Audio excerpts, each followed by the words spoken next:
সম্মানিত চাকরি প্রত্যাশী ভাই বোনেরা, আসসালামু আলাইকুম। আশা করি আপনারা সবাই অনেক ভালো আছেন। তো আজকের এই চাকরির ভিডিওতে আপনি দেখতে পাচ্ছেন যে এটি একটা এনজিও চাকরির বিজ্ঞপ্তি নিয়ে এসেছে আপনাদের মাঝে। সেটা হচ্ছে দিশা স্বেচ্ছাসেবী আর্থসামাজিক উন্নয়ন ও মানবিক কল্যাণ সংস্থা, দিশা টাওয়ার, উপজেলা মোড়, কুষ্টিয়া, ঝিনাইদহ মহাসড়ক, কুষ্টিয়া। অর্থাৎ এই স্বেচ্ছাসেবী সংগঠনটির ব্রাঞ্চ হচ্ছে কুষ্টিয়াতে এবং সারা বাংলাদেশ থেকে কিন্তু এই জনবল নিয়োগ দেবে।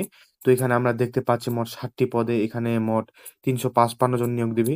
তো এই নিয়োগে আপনার শিক্ষা যোগ্যতা এবং অভিজ্ঞতা কি থাকতে হবে এবং ভিডিও শেষে বলে দেব আপনি এখানে কিভাবে আবেদন করবেন এবং চূড়ান্তভাবে কিভাবে সিলেক্ট হবেন। সম্পূর্ণ এই ভিডিওতে আলোচনা করা হবে। তো চলুন আর বেশি কথা না বাড়িয়ে ভিডিওটি শুরু করা যাক। তো আপনাদের আবারও অবগত করে রাখি, এটা হচ্ছে সম্পূর্ণ একটি এনজিও চাকরি যেগুলা মানুষের আর্থসামাজিক উন্নয়নে কাজ করে থাকে। তো এখানে আমরা ১ নাম্বারে দেখতে পাচ্ছি যে জোনাল ম্যানেজার, যেখানে নিয়োগ দেবে ৫ জন। বেতন স্কেল এখানে চাকুরি স্থায়ী হইলে ৬৯,১০১ টাকা পর্যন্ত হতে পারে এবং এখানে প্রার্থীকে ন্যূনতম স্নাতক বা স্নাতকোত্তর পাস করতে হবে।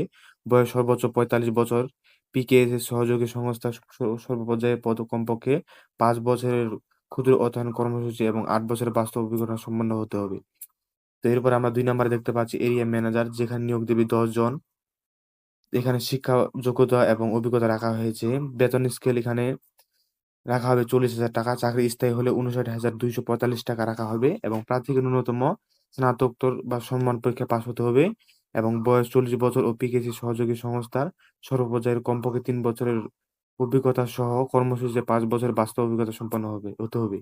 এরপরে আমরা ৩ নাম্বারে দেখতে পাচ্ছি ব্রাঞ্চ ম্যানেজার, যেখানে নিয়োগ দেবে ৫০ জন। এখানে বেতন স্কেল রাখা হয়েছে ৩০,০০০ টাকা এবং চাকরি স্থায়ী হলে ৪৪,৬৮৩ টাকা পর্যন্ত বেতন দেওয়া হবে।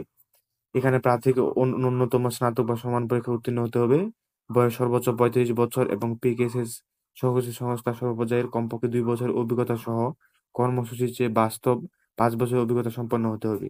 তো এরপরে আমরা ৪ নাম্বারে দেখতে পাচ্ছি সিএমএই অফিসার, যেখানে নিয়োগ দেবে ২০ জন।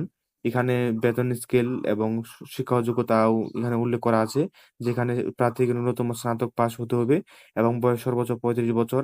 আর্থিক প্রতিষ্ঠান, ব্যাংক, পিএসএস সহযোগী সংস্থার সিএমই সেক্টরে ২ বছর সহ মোট ৩ বছরের বাস্তব অভিজ্ঞতা সম্পন্ন হতে হবে এবং বেতন ভাতাদি অন্যান্য এখানে আলোচনা সাপেক্ষে এইখানে বেতন প্রদান করা হবে। তো এরপরে আমরা ৫ নাম্বারে দেখতে পাচ্ছি অডিট কর্মকর্তা, যেখানে নিয়োগ দেবে ২০ জন। বেতন স্কেল এবং শিক্ষানবিশকাল এখানে ৩০,০০০ টাকা দেওয়া হবে এবং চাকরি স্থায়ী হলে এখানেও ৪৪,৬৮৩ টাকা দেওয়া হবে। ৪৩ টাকা দেওয়া হবে। প্রার্থীকে ন্যূনতম স্নাতক বা সমান পাস হতে হবে। সর্বোচ্চ বয়স ৩৫ বছর। পিকেএস সহযোগী সংস্থার সর্বপর্যায়ের কমপক্ষে ২ বছর সহ ক্ষুদ্র অর্থায়ন কর্মসূচি ৫ বছর বাস্তব অভিজ্ঞতা সম্পন্ন হতে হবে। তো এরপরে আমরা ৬ নাম্বারে দেখতে পাচ্ছি জুনিয়র শাখা হিসাবরক্ষক, যেখানে নিয়োগ দিবে ৫০ জন এবং বেতন স্কেল এখানে রাখা হয়েছে ২০,০০০ টাকা এবং চাকরি স্থায়ী হলে এখানে ৩১,৪৬৮ টাকা পর্যন্ত দেওয়া হবে। প্রার্থীকে ন্যূনতম স্নাতক বা সমান পরীক্ষায় উত্তীর্ণ হতে হবে এবং বয়স সর্বোচ্চ ৩৫ বছর হতে হবে। পিএসএস এর সহযোগী সংস্থার কমপক্ষে ২ বছরের অভিজ্ঞতা সহ ক্ষুদ্র কর্মসূচি ৩ বছরের বাস্তব অভিজ্ঞতা সম্পন্ন হতে হবে। তো এরপরে আমরা ৭ নাম্বারে দেখতে পাচ্ছি হাইলাইট করা পয়েন্ট, যেখানে লোন অফিসার, অর্থাৎ মাঠ কর্মীগুলা যেগুলা নিয়োগ দিয়ে থাকে বা কিস্তি যে উঠায় ওগুলাকে এখানে নিয়োগ দিবে। যেটাকে বলা হয়েছে এখানে লোন অফিসার। এখানে সর্বোচ্চ নিয়োগ দিবে ২০০ জন। এখানে বেতন স্কেল রাখা হয়েছে ১৮,০০০ টাকা। চাকরি স্থায়ী হলে ২৭,৮৭৫ টাকা পর্যন্ত দেওয়া হবে। প্রার্থীকে ন্যূনতম স্নাতক বা সমান পরীক্ষায় পাস হতে হবে। বয়স সর্বোচ্চ ৩৫ বছর হতে হবে। তবে এখানে হাইলাইট করা পয়েন্ট আছে, সেটা হচ্ছে অভিজ্ঞদের অবশ্যই এখানে অগ্রাধিকার দেওয়া হবে। তো এই চাকরিটি করতে গেলে আপনাকে কিছু এখানে শর্তাবলী মানতে হবে, যেগুলা এখানে উল্লেখ করা আছে অনেকটাই। তো আপনাদের একটু পড়াশোনার সুবিধার্থে এখানে বলা আছে ৬ মাস মেয়াদী শিক্ষানবিশকাল শেষে সংস্থা নির্ধারিত বেতন কাঠামোভুক্ত হওয়ার পর ৪ টি উৎসব ভাতা, বৈশাখী ভাতা মূল বেতনের সাথে ৫০% দেওয়া হবে। বার্ষিক ইনক্রিমেন্ট, কর্মী কল্যাণ তহবিল সুবিধা, contributory president fund, gratuity, group insurance প্রাপ্য হবে। এছাড়াও যোগদানকালীন সময় থেকে যাতায়াত ভাড়া, খাদ্য ভাতা, মোবাইল বিল, জ্বালানি বিল, উৎসাহ ভাতা, পারফরম্যান্স বোনাস, আবাসন সংস্থার অন্যান্য সুবিধাসহ প্রাপ্য হবেন। সকল প্রার্থীকে মাঠ পর্যায়ে অবস্থান করতে হবে। চাকরির যোগদানকালে ১ থেকে ৫ পদের জন্য এখানে ১ থেকে ৫ পদের জন্য মানে অডিট কর্মকর্তা পর্যন্ত ১ থেকে ৫ পদের জন্য এখানে ১২,০০০ টাকা এবং ৬-৭ পদের জন্য ১০,০০০ টাকা জামানত এখানে অফারের যোগ্য। এটা আপনাকে প্রদান করতে হবে এই চাকরিটি নিতে গেলে। ১ থেকে ৫ পর্যন্ত আপনাকে ১২,০০০ টাকা জামানত দিতে হবে এবং ৬-৭ পদের জন্য আপনাকে ১০,০০০ টাকা পর্যন্ত এখানে জামানত দিতে হবে। এইটা অফারের যোগ্য। ফেরতযোগ্য, পরবর্তীতে আপনি যখন চাকরি এখানে ছেড়ে দিবেন তখন এই টাকাটা আপনাকে ফেরত দেওয়া হবে। এছাড়াও এই এসএসসি পাসের মূল সনদপত্র অফিসে জমা প্রদান করতে হবে। প্রয়োজন ও সাময়িক হস্তান্তরযোগ্য। মানে আপনার যদি পরবর্তীতে প্রয়োজন হয় এটা আপনাকে হস্তান্তর করবে, কোনো সমস্যা নেই।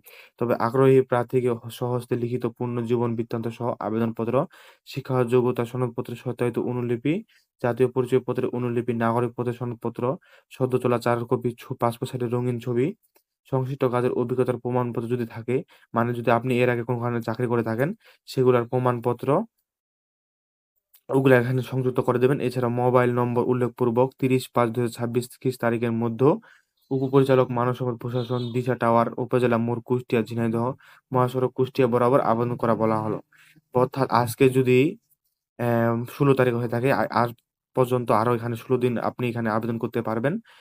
তো এখানে আবেদন করার পর বলা হলো যে খামের উপরে পদের নাম উল্লেখ করতে হবে। অধিকতর যোগ্যতা সম্পন্ন প্রার্থীদের ক্ষেত্রে শিক্ষাগত যোগ্যতা ও বয়সসীমা শিথিলযোগ্য এবং বেতন কাঠামো আলোচনা সাপেক্ষে নির্ধারণ করা হবে। উল্লেখ্য, জুলাই ২০২৬ সংস্থা চলমান বেতনে রিভিউ করা হবে।